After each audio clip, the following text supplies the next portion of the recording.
HighBridge, a division of Recorded Books, presents Johnny Boy by A.F. Carter. Read by Amy Mcfadden. Chapter 1. Johnny Boy. Johnny Boy Whitten stands in the shower, allowing the water, as hot as he can bear it, to pepper his body, dipping his head to soak his hair, raising it to soak his torso and his groin. He stays that way for several minutes, his eyes closed, before turning to let the water pound his back. The bathroom is dark, like the rest of the small farmhouse he's renting. Johnny Boy prefers the dark, always has. Darkness provided relative safety when his mom's train left the rails, as it did every time she drank and dropped, which was pretty much every night of the week, month, and year. Johnny Boy had a sister, Katie girl. Some claimed she was retarded, or possibly brain damaged from the beatings. For sure, she didn't know how to hide until Mommy passed out, or until one of the uncles came by and took Mommy into the bedroom.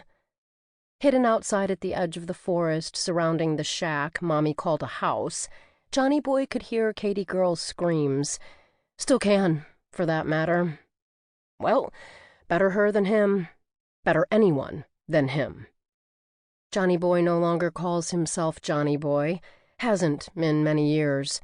Just now, as he shuts the water off and grabs a towel, he's Paul Ochoa. Ochoa's a Basque name, carefully chosen.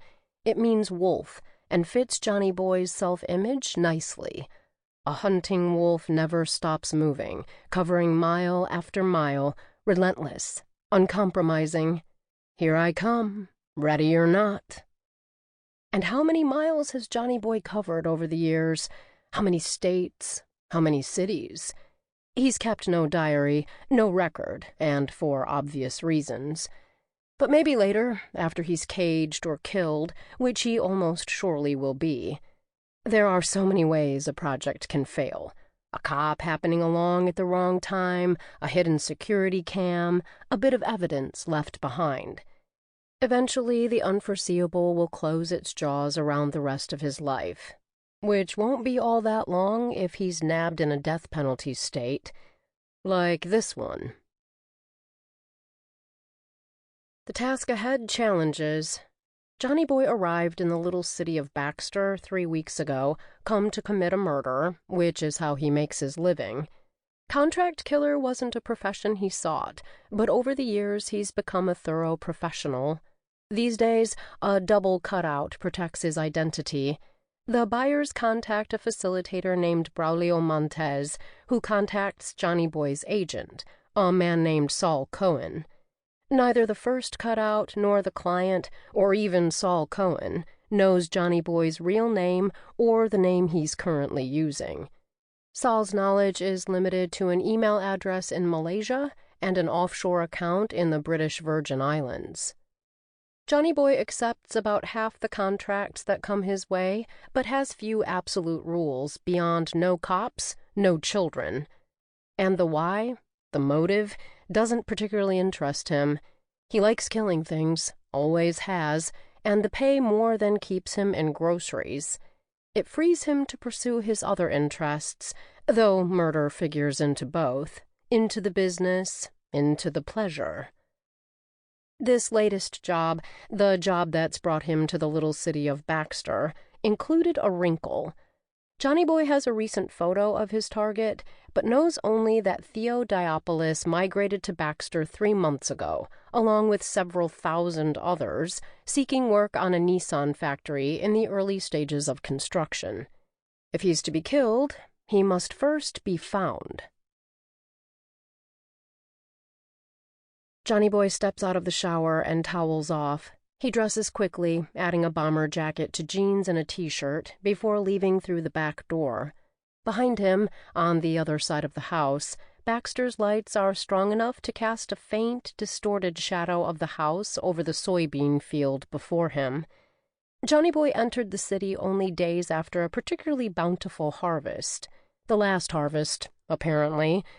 Baxter's extended its city limits to include this slice of Revere County to the north, as well as a slice of Sprague County to the east. Just as well, because most of the farmland had been purchased by developers before the agreement went through.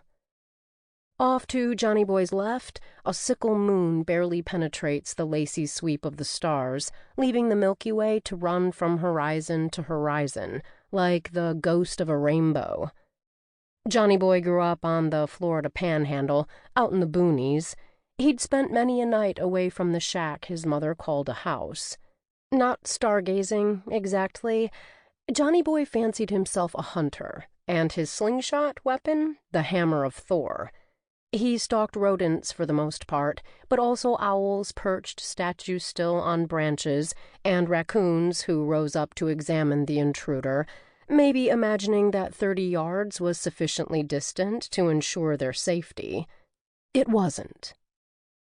Johnny Boy takes a deep breath as he watches a shooting star, then another, then a third, streak across the sky. Nodding to himself, he recalls a drunk late one night in a bar he tended. The bar was a no-name dive on Hamilton Street in Racine, and Johnny Boy was cleaning up as closing time approached. A regular, the drunk had his ass on a stool and his head on the bar. Johnny Boy was assuming he'd have to carry the jerk out the door when the drunk sat up. Glassy-eyed, he'd waved a finger at Johnny Boy. "Hal?" he announced, the name Johnny Boy was using at the time. "It's all bullshit. The astronomers, the physicists, the Webb fucking telescope. There ain't no trillions of burning stars out there. There's only one light, and it's hidden behind a cloth fabric stretched around the earth." He stopped to look up at the ceiling for a moment, his hands flat on the bar, then returned to Johnny Boy. "Them lights you see, them dots you call stars, they're nothing but pinpricks in the fabric of the sky. One light, Hal. Only one fucking light. The light of truth." Behind him, Johnny hears, barely, the wail of a train's air horn. The action never stops at the construction site, or in Boomtown, or in Baxter. Call it construction fever, with developers in every neighborhood fighting to finish their projects. No small feat, with construction material in short supply, with the grid and the water system barely able to keep pace, and no guaranteed access to either. At the same time, skilled construction workers have the upper hand, and they know it, demanding mid-project raises, threatening to walk up the street if their demands aren't met. None of that matters. Baxterites are optimists, as Johnny Boy finds them, one and all. Forget the cost of upgrading the city's infrastructure or the cost of new schools to educate a swelling population. Baxterites share a vision of prosperity they embrace as fervently as Pentecostals embrace the Holy Spirit at a midsummer tent revival. Johnny Boy pulls the chilly air down into his lungs. Yes, he's here to work. If not for the job, he wouldn't know Baxter exists, the city nothing more than an obscure pinprick on an unfolded map. So, here he is, money deposited in a bank nearly as far away as one of those stars, and truly dedicated to a positive outcome. For Johnny Boy, at least. But the contract only explains his location, not his true mission, nor his motto. All work and no play makes Johnny a dull boy. Johnny Boy's momentarily distracted by a pair of coyotes loping across a field of alfalfa stubble. They're several hundred yards away, pale silhouettes, and unaware of his presence. Driven by hunger, they weave through the stubble, noses down, in search of a rodent that's only searching for a dinner of its own. The property he's renting on a month-to-month basis includes the house, a storage shed big enough for a plow, and a partially collapsed barn. The barn was beyond repair, but the storage shed was in decent shape when Johnny Boy took residence. Positioned 100 feet from a gravel-topped farm road, it measured 20 by 30 feet before Johnny Boy got to work. He used wood scavenged from the barn to add several layers to the shed's inner walls, only stopping when no scream or cry for help could be heard. even if someone made the half-mile drive from Route 23 to the house at just the wrong time. Which nobody has, not even the mailman. Johnny Boy pays the rent in cash and the utility bills online. Johnny Boy's imagination runs full out as he walks to the shed. These days, he demands a life story. Pain for words, for revelations, whether real or concocted.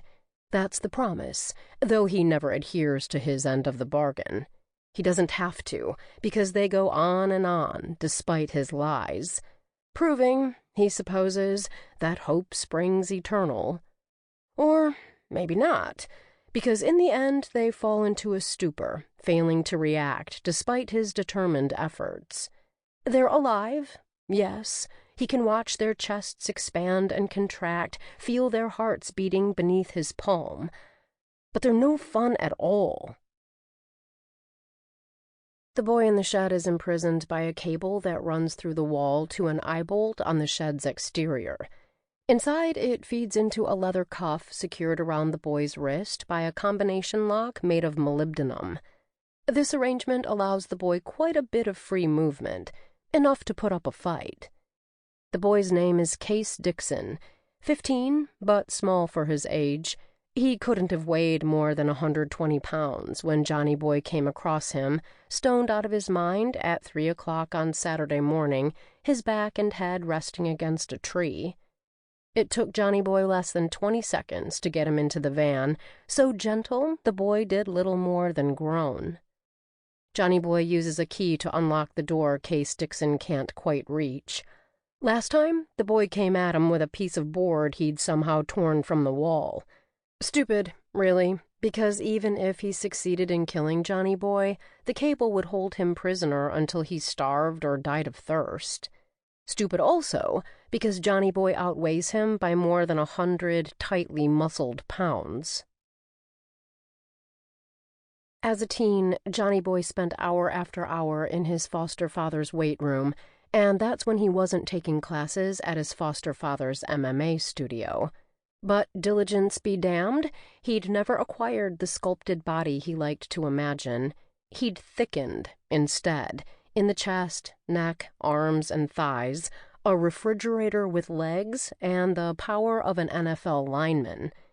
In the gym, he routinely benched 400 pounds. In the cage, he just wasn't quick enough to avoid the fists and feet of his opponents. But on the street, against the unsuspecting, he's near invincible. Not that he threatens, or appears threatening. His broad face is nondescript, his small features evenly spaced and almost always composed. Just another poor jerk making his way in the world. Yanking the door open, Johnny Boy steps back, prepared to deal with whatever the boy throws at him. He needn't have bothered. The boy somehow wrapped the cable around a protruding nail on the wall, then around his neck, finally sagging down. Death hadn't come quickly. No, not at all. The boy's tongue hangs over a slack jaw, his eyes bulge, and his fingernails are a deep blue. He'd strangled himself, and slowly, the pain of the cable preferable to the pain Johnny Boy planned to deliver. Johnny Boy's pissed and frustrated, but there's nothing he can do, no one to punish. Still, he kicks the boy in the ribs, watches him jump and settle, a bag of suet. Then he goes to work. He enters a numerical code into the padlock, pulls it free, then unwraps the cable, exposing a narrow wound cut deep into the boy's neck. Johnny Boy feels no pity, nor any true regret, except for the lost hours.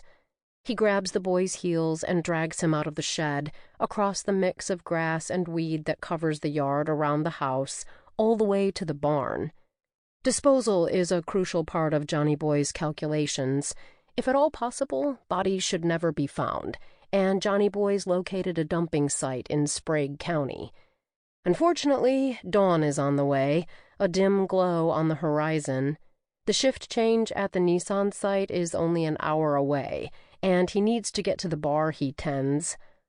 A large freezer, its sides rusted, its cord and plug missing, rests in the shadows against a wall. Johnny Boy drags the kid across the floor, opens the freezer, lifts the boy, and dumps him inside. The body will begin to smell as the day warms, attracting carrion eaters like those coyotes he saw earlier. Crows, too, even vultures and rats. As Johnny Boy closes the lid, he decides to brave a little fun when he returns from work at 2 a.m. He'll set the body out behind the barn and wait, suppressed rifle in hand. Johnny Boy's good with a rifle, especially one powerful enough to drive a bullet through one side of a coyote's body and out the other. An hour later, his Johnny Boy persona shed, Paul Ochoa's sitting on a stool inside the Cool Water Bar and Grill on the southern end of Boomtown, that strip of chaos on the eastern side of the construction zone. Paul Ochoa tends bar at the Cool Water 7 days a week, a schedule he chose. As Ochoa, he's reliable, efficient, and keeps his hands out of the till, the last a big plus in his manager's eyes.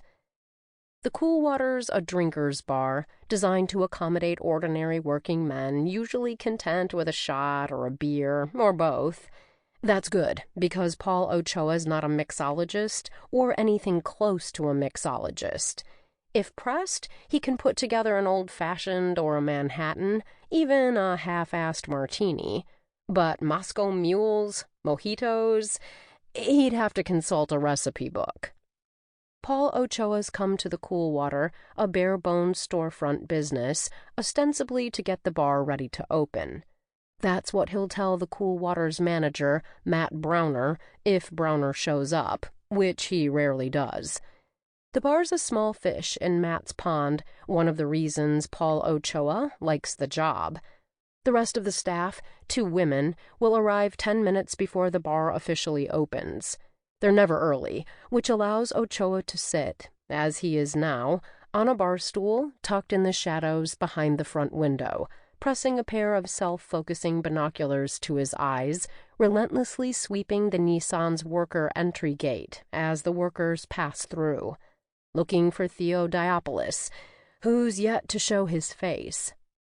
Find Diopoulos, kill Diopoulos, move the fuck on. The story of Johnny Boy's life, the only story he wants to tell. Chapter 2. Delia Mariola. We're at home, me, my son Danny, his girlfriend, Fetchin' Gretchen, and my partner, Zoe Perillo. I'm the City of Baxter's chief of detectives, which sounds exalted, but Danny and I live in a 2-bedroom house, a cube with a sloping roof. Living room and kitchen are jammed into one space with the living room divided, one side for the living part, the other for eating. Our single bathroom takes a fair chunk out of Danny's bedroom, though neither bedroom is very large. While Danny was still young, and my cop/mom life barely allowed time for a deep breath, I'd more or less ignored the aesthetics. My home was clean, and the furniture on the better side of shabby, but that was the best I could do. Now, with Danny able to care for himself, and my salary a good deal higher, I've bought a new leather couch with matching chairs, and a dining room table that doesn't wobble like a drunken flamenco dancer. 2 posters hang on the wall behind the couch, crime movie posters. They've been up for years, but I recently added a pair of drawings purchased at what passes for an estate auction in Baxter. Done by the same hand, they're unsigned, sparsely sketched views of an anonymous prairie in winter. I find one especially compelling. In the foreground, the withered remains of last season's goldenrod bow toward the earth. In the distance, a single buffalo, its breath steaming in the frigid air, grazes on whatever dried grass it can uncover with its hooves. A weak sun hangs at the horizon, whether preparing to rise or set, I can't tell.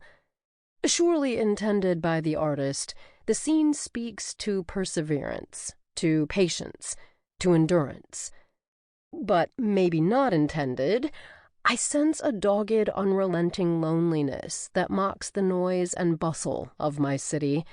We're all about gung-ho in Baxter. Full speed ahead, cash and dash. There's a car factory to build, jobs for all, money to spend, new cars and homes to buy as fast as they can be constructed.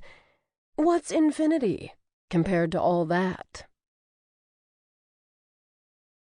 A gigantic smart TV that's about as dumb as the mutts I deal with every day rests on a sideboard across from the couch. Danny's always been a serious child, forming goals and the means to achieve them. Now he sits for hours after dinner, baseball in hand, watching videos on the art of pitching. Which is what we're about tonight. The art of pitching. What it means, what it takes to master the craft. When the doorbell rings, Danny's at the sink, rinsing and stacking dishes in the dishwasher. It's Danny's turn, simple as that, and while he didn't beg off, he doesn't want to be seen with a sponge in his hand when our visitors come through the door. That would be Jack Harmon, coach of the Goldman High Warriors, and a man named Gene Famello. Danny shuts off the water, then grabs a dish towel and dries his hands. Gene Famello played minor league baseball, rising briefly to the AAA level before injuries, as he tells it, drove him from the game. These days he runs Aspirants Baseball in California, a camp with close connections to Stanford University's Division I baseball scholarship program. I watch my son cross the room. He's what another generation would call strapping, already 6'2" and still growing. Meanwhile, I'm remembering him at 3, climbing into my bed after a nightmare, clutching the stuffed bear that kept him safe. Coach Harmon is Coach Harmon, a middle-aged man with a ready smile who loves the game and his players equally. In college, he was an occasional starter at second base for Michigan's baseball team, but that's as far as it went. He strides in now, smile in place. The man with him, Gene Famello, outweighs Harmon by 50 pounds, most of it in his gut.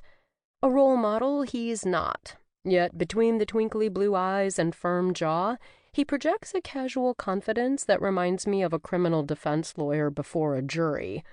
But I'm not sensing grifter, and for good reason.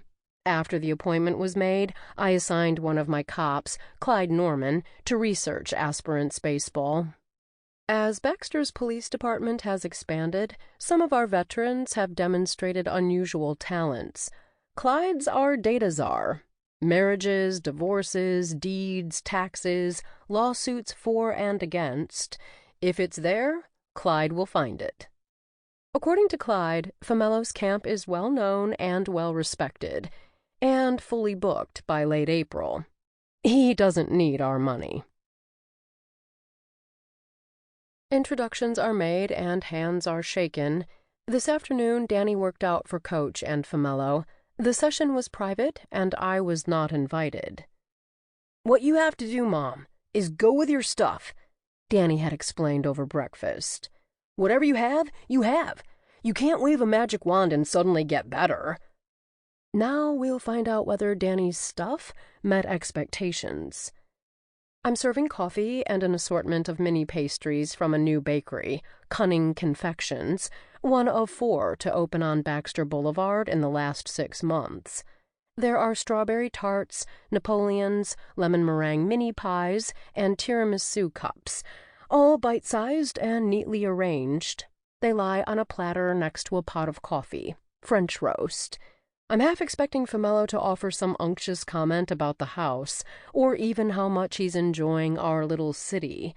But the man, as he sips his coffee, appears tired.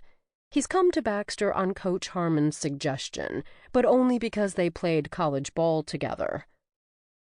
"Your son is very talented," he tells me. "Most high school pitchers throw 80 to 85 miles an hour. A few touch 90, but they're 17 and 18. Danny's 16. I'm tempted to remind him that I know Danny's age, this jerk who's come to take him away from me. Stanford is 1,500 miles from Baxter. It's true, though. Toward the end of Goldman High's baseball season, Danny's fastball had been virtually unhittable. When he got it over the plate. Do you think he can win a scholarship? This from the always practical Gretchen Somerset, a mommy type with privileges. I don't make promises. Famello shakes his mostly bald head. Or maybe I can make this promise. The sessions are 2 weeks long. At some point during those 2 weeks, scouts from Oklahoma, Notre Dame, Texas, and a half-dozen others will show up. A scout from Stanford attends every session. I expect Major League scouts, too, looking at players who want to enter the minors out of high school. That much I can promise. I'm not having it. I like Gretchen, even admire her, a girl as goal-directed as my son. But a direct reply is in order. That doesn't answer the question, Jean. As I understand it, you charge attendees $800 for the camp. The rest is on the camper. Hotel, meals outside of lunch, and transportation costs. So I'm not asking you to make promises. On a scale of 1 to 10, how would you rate Danny against other pitchers at your camp? Against all the kids, about an 8. Against 16-year-olds, a 10. He pauses long enough to pop a Napoleon into his mouth, then smiles. That's really good. He casts loving eyes on a tiramisu cup before continuing. Here's what struck me this afternoon, watching your boy pitch. Danny throws with conviction. There's nothing tentative. He must have been nervous, right? How could he not be? Only he was so tightly focused on each pitch that I couldn't see it. That's a big deal. He turns to Danny after a short pause. You have a fair way to go, Danny, before you're ready to face hitters at a Division I school. You're tipping your pitches, for example, by drawing your arm back farther on your fastball than on your changeup. College coaches will spot the difference before you finish your warm-ups. Also, your two-seam fastball has good movement, but it runs straight across the plate. You need tilt, and we can show you how to get it. Danny listens quietly, not showing emotion. Maybe he's already aware of these imperfections. What about Mike? He asks. Danny and Mike Taney have been friends for years, the tightest of tight buddies. At Danny's insistence, Mike was included in this afternoon's workout. Now he's insisting again. He won't allow Mike to be ignored. Famello sighs and looks down at the pastries for a moment. I have the feeling he's been here before. His tone, when he speaks, is quiet but firm. Mike's a talented kid, Danny. He likes playing baseball, but I think he lacks the drive for perfection that pushes you forward. That said, if he signs up for the camp, we'll improve him. A scholarship isn't off the table. Famello reaches up to scratch the back of his neck, and his eyes reach toward the ceiling. What to say next? Think about this tonight, Danny, before you go to sleep. Last year, more than 480,000 kids played high school baseball. Almost 35,000 played college ball. Exactly 906 men played in the majors. In my mind, even to have a chance, you need to commit yourself. Totally. My phone rings as Famello glances at his watch. It's Detective Blanche Weber. I stand up. Blanche knows about Danny's showcase, so whatever's happening, it needs my attention. I have to take this. Give me a couple of minutes. I carry the phone into a clear, crisp night before answering. Hey, Blanche, what's up? Got a body, boss. In a field off Route 25. In Sprague County? In what used to be Sprague County before we expanded. It's ours now. She hesitates for just a moment. Boss, it's Case Dixon. I'm on my way. I pocket the phone and head back inside, explaining even as I come through the door. Sorry, folks, but duty calls. I glance at Zoe. She'll keep an eye on things in my absence. Stay as long as you want. Famello rises. Actually, I have a plane to catch at an air... Sample complete. Ready to continue?